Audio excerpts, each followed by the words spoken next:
Hello, this is Tank's Vlog. Today is July 15, 2017. This is the wrap-up for the day in sports.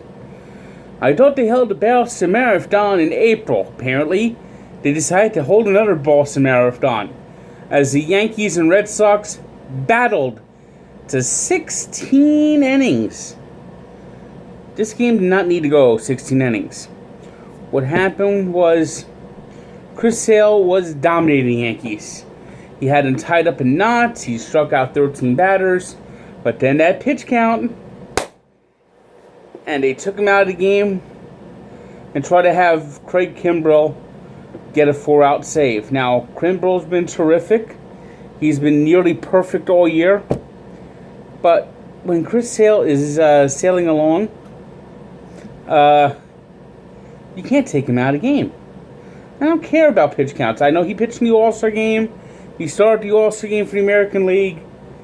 But at a certain point, you got to just at least let him finish the eighth. You know, it's the closers that we have today, the mentality is they go one inning. They get amped up for that one inning, and they go out and they throw strikes, and they get the job done. When you ask them to get more than 3 outs, they have to sit, they have to watch their team bat, and that mentality slips a little bit. And that opened the door just a little for the Yankees, and Matt Holliday hit the home run to tie the game.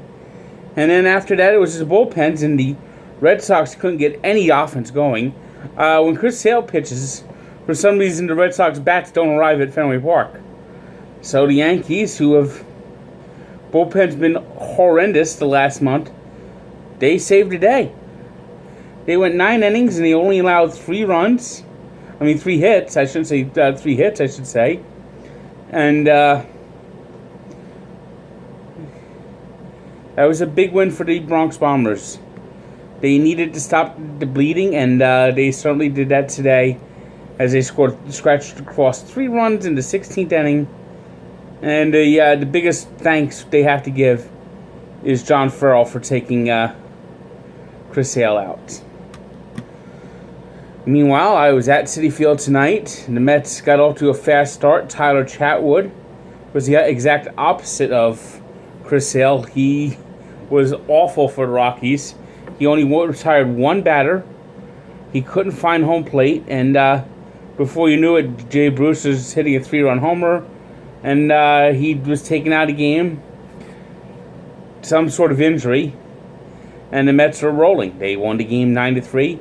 But then the big but. Of course, Seth Lugo did hit a home run today. Good start for Seth Lugo. But you know what? It always happens. An injury.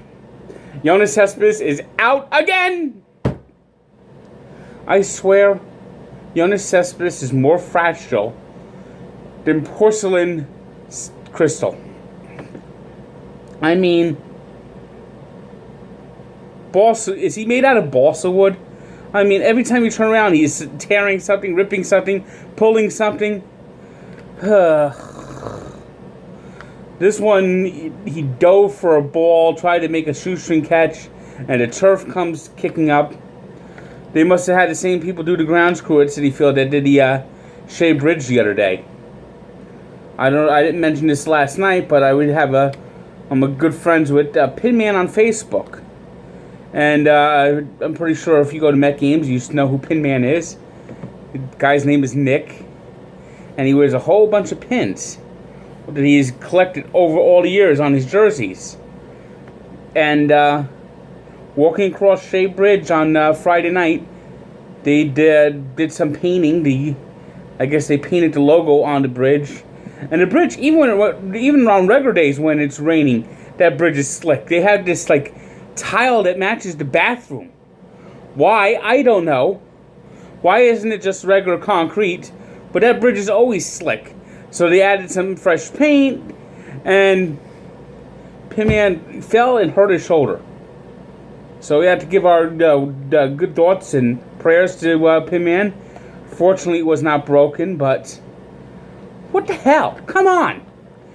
You can't put the fans in danger. It's like the Mets are just, they injure their fans, they injure their players, and it's like nonstop.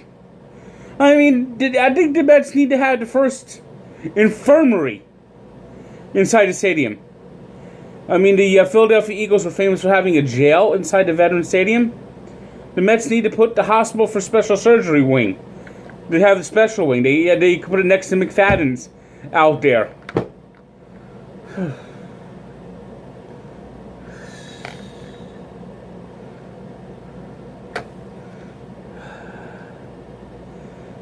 Dodgers continue to roll. Cody Bellinger with his cycle today becomes the first Dodger rookie to have a cycle. And now the Dodgers have a 9.5 game lead. They have just hit the accelerator as the Rockies and Diamondbacks are coming back to earth a little bit. And the Mets, by beating the Rockies, maybe they could get something going. It's hard to say that they're in it when they're still 6 games below 500. But if they could somehow sweep the Rockies, complete the sweep tomorrow, it helps. It helps. That's the only thing you can really say about that. It helps. 3 stars today is Cody Bellinger for completing the cycle, Chris Sale for his dominant performance against the Yankees, and Anthony Rendon, who had 6 RBI against the Cincinnati Reds, leading the Nationals to a win. We give a birthday shout-out to one of the best all-time running backs, Barry Sanders, who turns 49. While on this date, looks back at Rocky Graziano beating Tony Zale in the second of 3 thrilling fights. You can catch more detail of the story on BarstoolSports.com. And check out SportsEncyclopedia.com daily, where sports history lives. Good day.